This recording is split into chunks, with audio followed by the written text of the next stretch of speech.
Leaders of the United States and the 10 ASEAN member countries have pledged to strengthen their cooperation, forge ahead for the mutual prosperity of their peoples, and respect each other's interests. Details with the news team Houmphaeng Vilayphone, who is in California to report on the Special ASEAN-US Summit.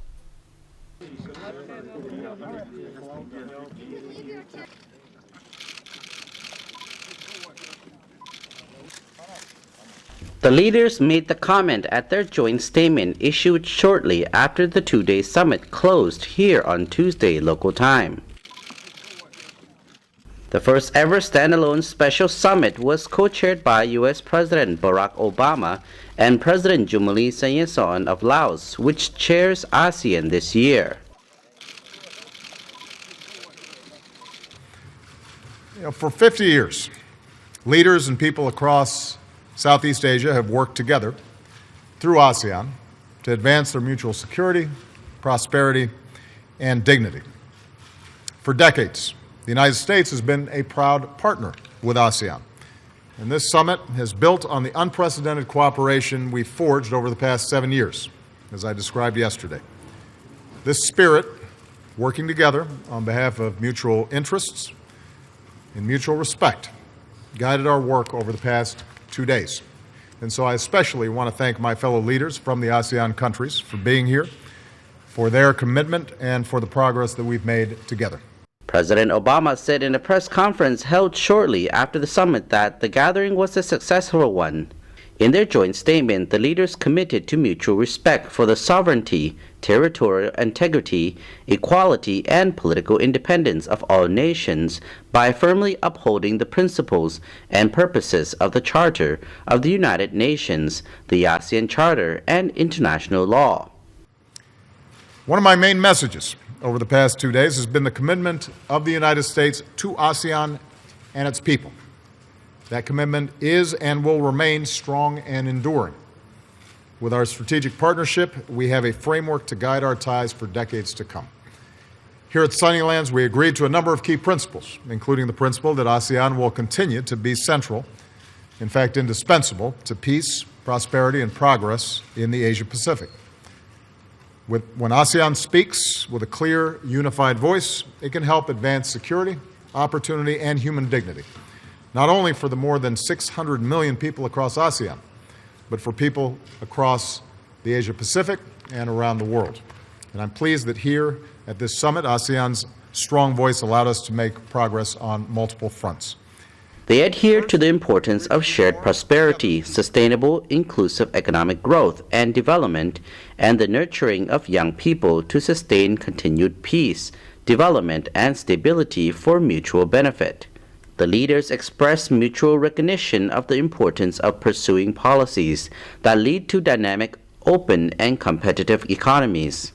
The leaders committed to ensure opportunities for all their peoples through strengthening democracy, enhancing good governance, and adherence to the rule of law, promoting and protecting human rights and fundamental freedoms, and protecting the environment. In addition, they expressed respect and support for ASEAN centrality and ASEAN-led mechanisms in the evolving regional architecture of the Asia-Pacific. They committed to firm adherence to a rules-based regional and international order that upholds and protects the rights and privileges of all states. They expressed their shared commitment to the peaceful resolution of disputes, including full respect for legal and diplomatic processes without resorting to the threat or use of force in accordance with universally recognized principles of international law.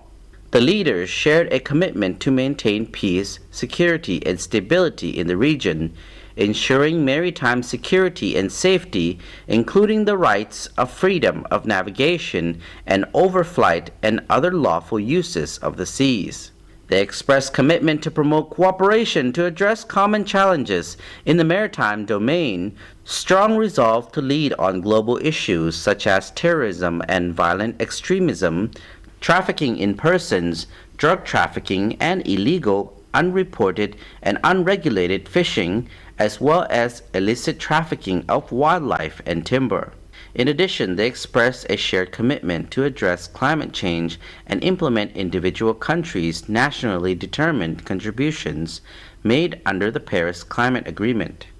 The leaders also shared a commitment to promote security and stability in cyberspace consistent with the norms of responsible state behavior. They supported the advancement of a strong, stable, politically cohesive, economically integrated, socially responsible, people-oriented, people-centered, and rules-based ASEAN community. The leaders made a shared commitment to strengthen people-to-people connectivity through programs that engage ASEAN and American citizens, particularly young people.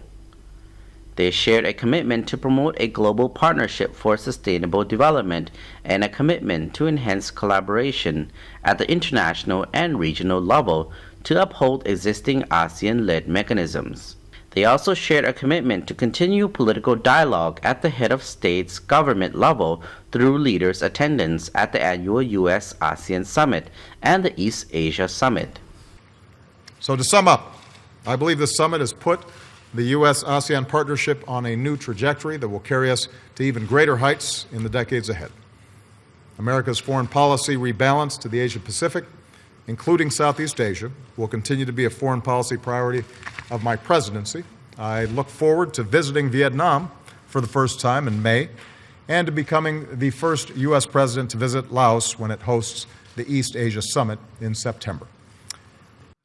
Hailing the sound U.S.-ASEAN relations and cooperation that had grown in recent years, President Obama said he was confident that whoever the next U.S. president may be will build on the foundation that he and his ASEAN counterparts have laid, saying there is strong, sustained, bipartisan support for American engagement in the Asia-Pacific region.